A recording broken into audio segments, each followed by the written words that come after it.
Good morning, ladies and gents. It's the 17th of November 2025, and just another quick European update. Hope all is well. I expect, the main event of the year is creeping up fast. Christmas adverts and the shelves in the shops tempting us all into Christmas preparations, I guess. I opened up the last session, which was about a week or so ago, with the same intro as this one. But it's important that I just get this message across, guys, just so I can explain what I've been up to. I've been creating a training course package, which is going to be sold online in the hoping that it generates some income for this family. I won't mention what it is until I've launched it, but I've been working on it for the last 6 weeks solid, 8 hours a day, 6 days a week. And I'm at a stage now where I'm going to launch it online in about 2 weeks' time. I didn't realize the work involved outside of creating the actual course package in terms of content and delivery methods, but things like the legalities, so the terms and conditions and contracts. What else? We got user terms and risk disclaimers, and that kind of list goes on. But setting up registration and payment portals or systems or options. But what was challenging is the setting up of the social media platforms. Now, guys, because of finances and that, I want to be advertising this, as cheaply as I can. And what better than social media? So I'm going to be launching this on Instagram, TikTok, X, YouTube, Facebook, and WhatsApp. I didn't even know what half of those platforms even look like. So that's challenging, because I'm used to YouTube, maybe a bit of Facebook, and that's about as good as it gets. But something else I didn't realize are the numbers. Let me just give you these numbers. You're probably already aware, especially for those that are familiar with these social media platforms. But did you know that there are approximately 5.66 billion social media users? So that's representing, I think they say 68.7% of the global population. Fuck me. Are the words that came out of my mouth actually when I read that. Now, I can see why the younger generation have decided to launch products and services and channels and whatever it is they're doing out there on social media, as opposed to becoming a nurse or a plumber. That's a massive target audience. But let me just quickly break that down for you. 3 billion monthly. These are monthly figures. Okay, so this is monthly active users globally. 3 billion on Instagram. Facebook is 3.07 billion. TikTok is 1.6 billion. 2.7 billion active users on YouTube each month.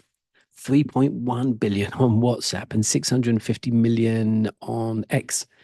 Anyway, I won't say what the package is just yet. But that project has taken me away from this channel. So I just want to apologize for that, guys. Now, it's nearly done. The package is done. Everything's pretty much done. It's really just the social media side of it, which I'm going to be doing this week. So I'm going to be able to sort of recommit the time and effort to real world sort of scenarios that that you guys really sort of deserve, and this channel deserves. So what I'm trying to say, guys, I'm going to be back on this, and I'm going to be in a position to commit more time to it. Right. Now, this week, just quickly, Russia and Ukraine are being pounded heavily. They're pounding each other a lot more now than they have done since the beginning of the war. Massive explosions across Russian oil refineries and ports, better known as counter-value targets or commercial targets, destroyed in view of, how can we put it, weakening the Russian government and, I suppose, destabilizing the economy. But in turn, Putin hasn't stopped pounding Ukraine's capital, Kyiv, and other locations, which, if we go back a year or so, the capital wasn't being hit at all. Other parts of Ukraine, yeah, and the odds drone into the capital. But now, yeah, all bets are off. Russia are hammering it. Let me just see what I'm going to do, guys. I'm just going to bring up a couple of articles. And just we'll just go through those. This is going to be a short session, so I don't want to take up too much of your time. I'm not sure if they're either counterforce or counter-value targets. This is the Russian targets, guys, into Ukraine. And because when I'm kind of reading up on the news, I'll get a lot of this from Telegram and not the mainstream. But it seems that a lot of those targets are civilian targets. Nevertheless, the war there is definitely escalating, and NATO, they're on the verge of being folded into the battlefield, officially, that is. Um, but let's look at the signs closer to home. Right, guys, just on the screen there, before I kind of flip-flop over to something else, those are the Russian oil refineries, depots, and sort of storage that have been hit. Now, I'm not sure how recent this is. I think this is about a month or two old. So there are other, there are other targets that have been hit there in Russia. Um, I just wanted to sort of put that there. There's a couple of other images that I've got, but I'm not going to put them up there because, guys, I know this war has kicked off in Ukraine and it's Russia, and there's various other countries that are kind of, on the verge and on the border and that. But I think that for UK prepping, a lot of you guys are going to be more interested in the stuff that's happening closer to home. Now, that's not to say that this isn't important, because this is the very reason why I've kicked this channel off, because of the Russian tanks going across that border on the 24th of Feb. So, let's just move on to something that's just a little bit closer to home.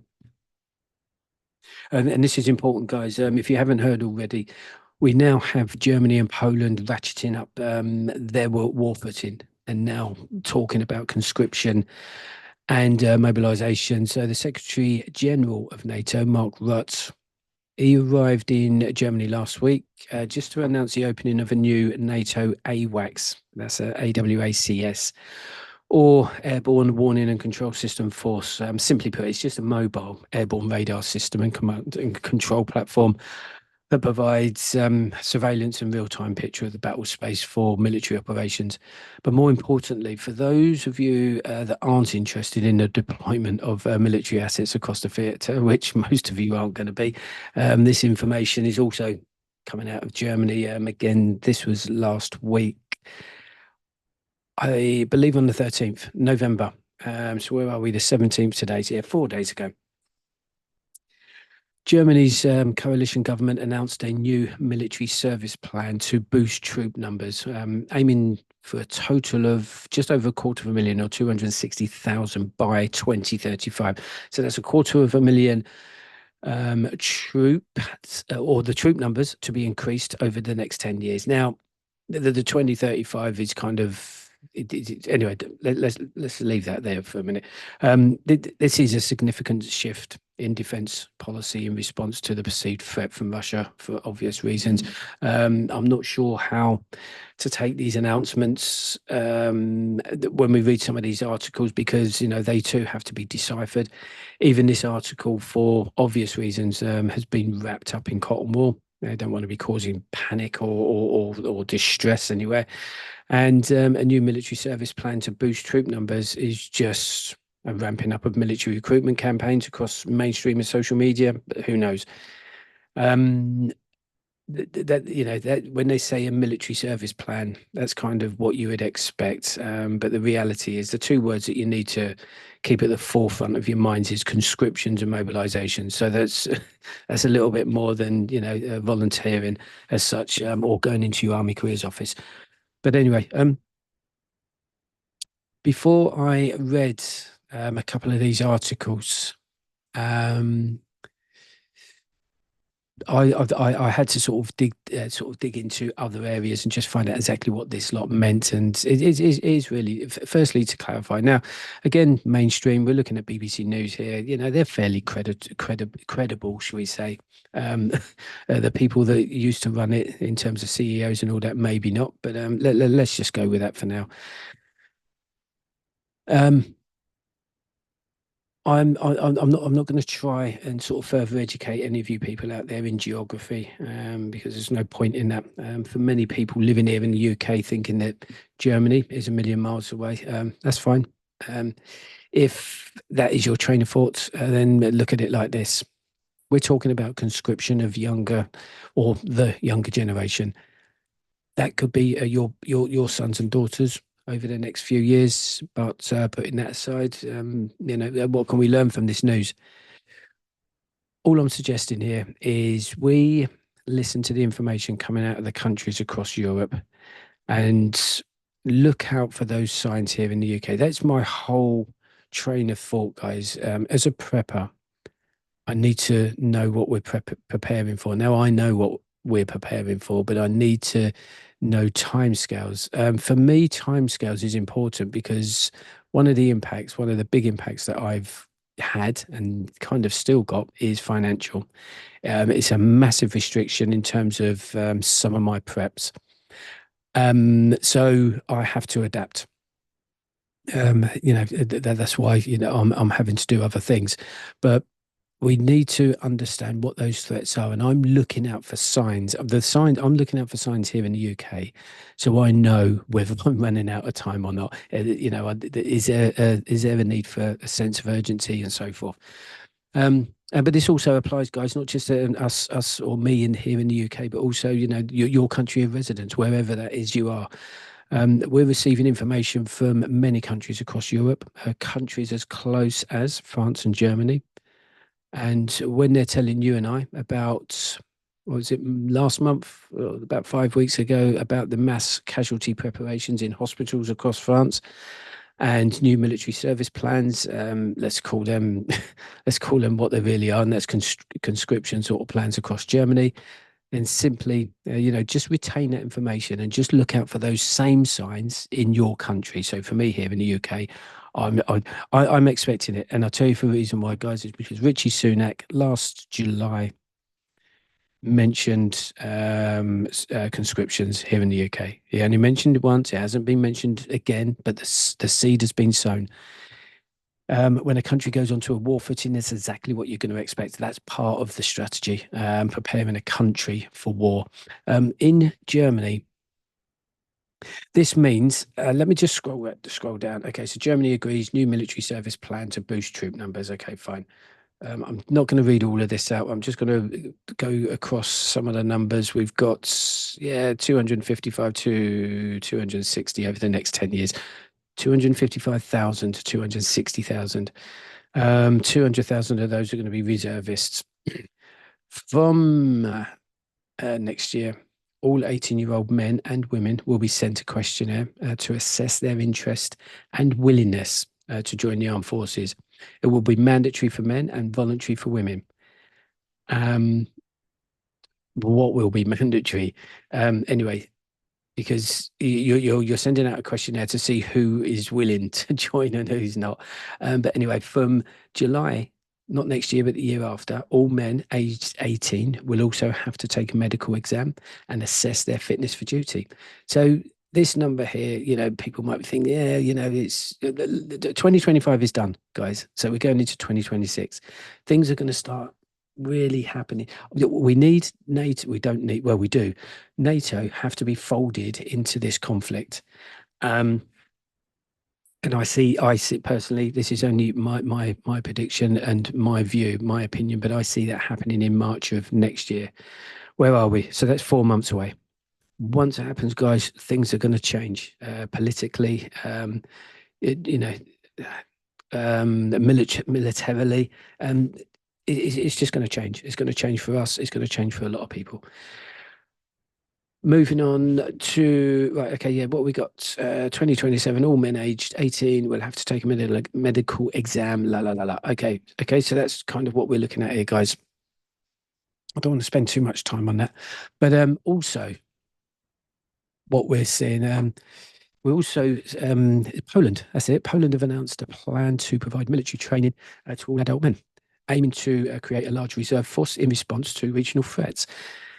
Now, I'm not going to go on too much about these guys. These guys are, well, they're Germany, but they're pretty much on the Russian border. They are not surrounded or protected by water. They're not on islands, so that there's a very thin borderline, that has to be in place to stop those Russian tanks and artillery shells and everything else coming across the border. So they have to be prepared. But just a quick mention about Poland. Poland will roll out a new military training program this month as part of a broader plan to train around 400,000 troops or people in 2026, guys. 2025 is done. Things are changing next year. Mark my words for that. Okay. The defense ministry said on Thursday. So 400,000 in just 1 year starting. Well, it's already started. Okay, guys. I've been saying for the last 2 years, at least, that NATO is preparing for war against Russia.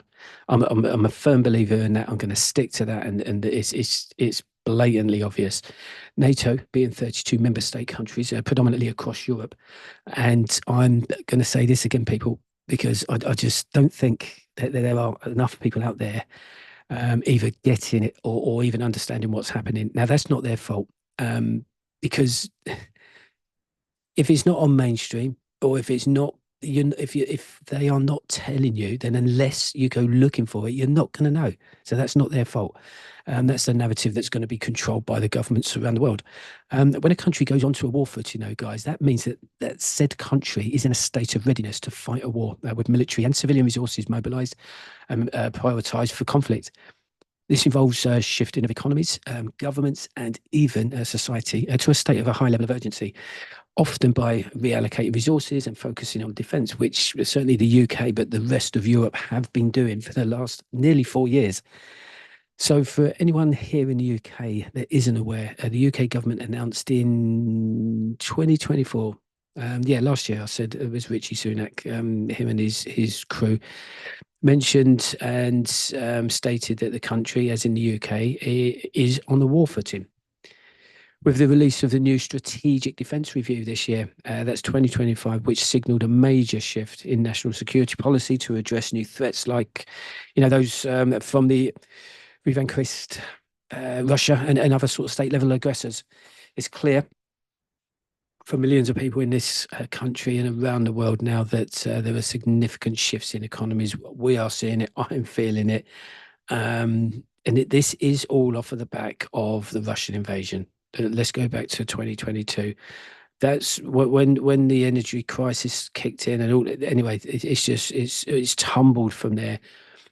Apologies for repeating myself, and I'll do it across various different sort of videos. But for me, my employment, my trade, and my overall sort of work status has changed.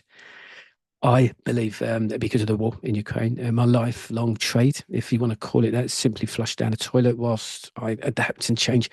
Of course, I have to change. I have to do something about this. That right there is what prepping is all about, guys. Adapting to seen and unforeseen sort of changes in the environment and your surroundings. So I can only speak for myself, and it might be that I'm no longer seen as how can we put it, a valuable asset within the IT industry. And I've been tossed aside for the new wave of professionals. But either way, I don't care about that. I don't care about the reasons, and I'm not fussed about the downturn. The important thing is, guys, I'm adapting to the change. Our circumstances as a family unit have changed financially. And unfortunately for many, they're unable to actually adapt because they're just simply not hardwired to work that way. It's what I call survival, and a good survivor or a good prepper will see the threats coming before they land in their laps. Hence the reason why I need to sort of get this information out to you guys. I'm not fucking around when I say this. And again, I hope that I'm wrong. I've said this from the beginning of this channel. Anything that I come out with, I hope that I'm wrong. But there is a global conflict brewing, and all the signs are there. You would have to be a complete moron to ignore this, ladies and gents. When we have France, our national neighbour, preparing their hospitals for mass casualties, and we now have the Germans planning for mobilisation, conscription, whatever you want to call that. Guys, I could get in my car and from Dover, I could drive to Germany within 5 to 6 hours. So the threat is clearly there, guys. That goes without saying. But many different scenarios could play out. So just because there's a threat or a battle or a war going off, that could mean a lot of different things. So I just want to kind of get that out there. Let conflicts between Russia and NATO and Europe, sparking other conflicts around the world in the Middle East, Asia, and even America. With or without the use of tactical nukes, a global war is simply not good. Okay, the war's just not good. That's it. It could be that the war in Ukraine is sort of forced other countries to strengthen their own sort of militaries and defences, which it certainly has. NATO have had to step up and pull their fingers out of their asses and start looking after their own backyards, as opposed to relying on the US, just in case of a global conflict many years down the line. But another Iron Curtain could go up, another intelligence war between the East and the West. I'll say another. That's always ongoing, but during the Cold War, that was there was a high level of intelligence espionage happening, but another one of that could sort of really ignite. I think it's already happening anyway, and the bouncing around of nuclear threats between sort of both sides dominating the news. Well, it's not dominating the news, depending on where you're picking your news up from, but it's definitely being mentioned. So that's already happening. Or the war in Ukraine is somehow resolved. Russia and Ukraine agree to some kind of plan, and life goes back to normal. Now, guys, I don't have the answers to any of these questions, but I can tell you that a man thinking along the lines of rare logic and common sense, and for someone who's been tracking, current and sort of potential conflicts around the world since the 24th of February, 2022. I can only tell you what I see and how I'm putting these pieces of the puzzle sort of together. And from that, I can tell you the picture that is forming from the placement of those pieces is not great. So, guys, I just wanted to sort of mention that. Okay, not long. Just a few more minutes, guys, and then that'll be it. So, I just want to mention that the first 2 years of the war, it was all about Ukraine. The war between Ukraine and Russia, and then last year, other countries started sort of publishing war preparation booklets across Europe. We had the EU warning all 450 million Europeans and telling us all to get prepared, not necessarily for war, but just get prepared, for whatever. Last year, it was all about Latvia, Estonia, and Lithuania, mainly in terms of sort of news. I don't mean mainstream. This year, recently, Poland, Denmark, Sweden, and Finland, and now, as this year comes to a close, we're now hearing. I suppose we're hearing news out of countries like France and Germany. So if anyone out there is thinking that because the UK is an island, we're okay, you need to get that silly idea out of your heads. We might be surrounded by water, but the UK's entire coastline, which I believe is about 11,000 miles, if we're talking about the mainland. Otherwise, we're talking about 19,500 miles if we're including all islands. We're a sitting duck, to be honest. And although, we're not likely to see Russian boots on UK soil, nor Russian tanks rolling down the streets, we could easily be in receipt of the ballistic missiles simply launched from submarines, off the coast of the UK. So I'm going to be honest with you guys. I'm concerned at the moment for a couple of reasons. Since tracking this conflict for the last 1,360 days nearly, not just the conventional playbook across the battle space, but politically, socially, and economically, the writing's on the wall. That doesn't concern me, not me personally. I've accepted the fact, guys, that we're likely to be amongst the unfortunate people that have been born or were born when we were, and we could be, part of history when our children and grandchildren in the years to come are taught the history of another global conflict in school. What really concerns me is the complete lack of acknowledgement, the lack of awareness, and also the lack of interest. And when I say that, I mean amongst the people out there, just normal people in general. Millions of people, certainly here in the UK, are just quite simply oblivious to what is going on. Again, like I said, that's not necessarily their fault. They're not being told, so that's to be expected. And/or there's plenty of them that are just not interested. They're aware, but they're just not interested. But again, guys, I've done videos on these behaviors, ignorance, normalcy or normality bias. They're all just defense mechanisms. I've covered human behaviors, which obviously come in different forms. Certainly when the emotions start flowing, anxiety, fear, trauma, and panic, just to name a few. But your two immediate threats, guys. I've mentioned this in a couple of videos, but this is so important. I'll tell you why this is important, because I had this conversation with who was it that came into the house last week? He was we had a gas man round because we wanted some smoke alarms tested and things like that, and I had this conversation with him. But anyway, that's why I want to sort of mention this, guys. There are two immediate threats to you, to me, and to everybody else that you know or don't know, whether that be the ballistic missiles hitting a military asset here in the UK, the loss of electricity and or water, I don't know, for a couple of weeks due to a cyber attack, or a radioactive cloud heading towards the UK, or on your country of residence following a detonation 50 miles away. First and foremost, the number one threat at the very top of your list is going to be you. If you have not prepared, or you go into a panic mode, or you stand there, shutting down and not accepting the unfolding of a catastrophic event, then you, ladies and gents, are a threat to yourself. But more importantly, you're a direct threat to those that are around you. You know, those people that you're responsible for, your kids, children, partner, and other family members. By ignoring threats, you have put yourself and others in danger. So that's the number one threat.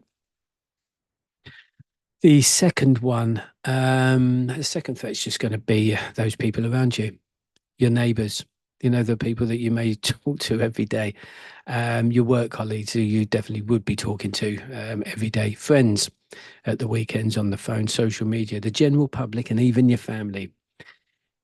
If you've prepared, guys, but everyone else around you hasn't, and sorry to be the bearer of bad news, but that's going to be approximately 90% of the population in your country, then each and every one of them are now a potential threat to you and your family.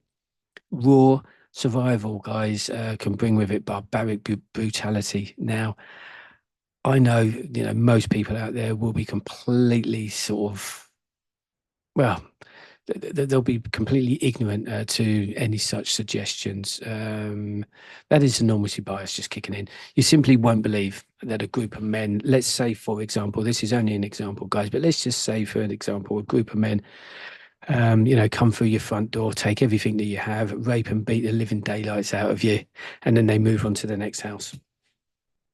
You won't acknowledge that as even being an event in the playbook, other than a script written in a movie. It's not normal for such an actor to, well, not in my world, it isn't, to even happen. I haven't sort of seen it, but you've likely not ever, and I hope none of you have experienced that, and you probably don't know anybody else that has.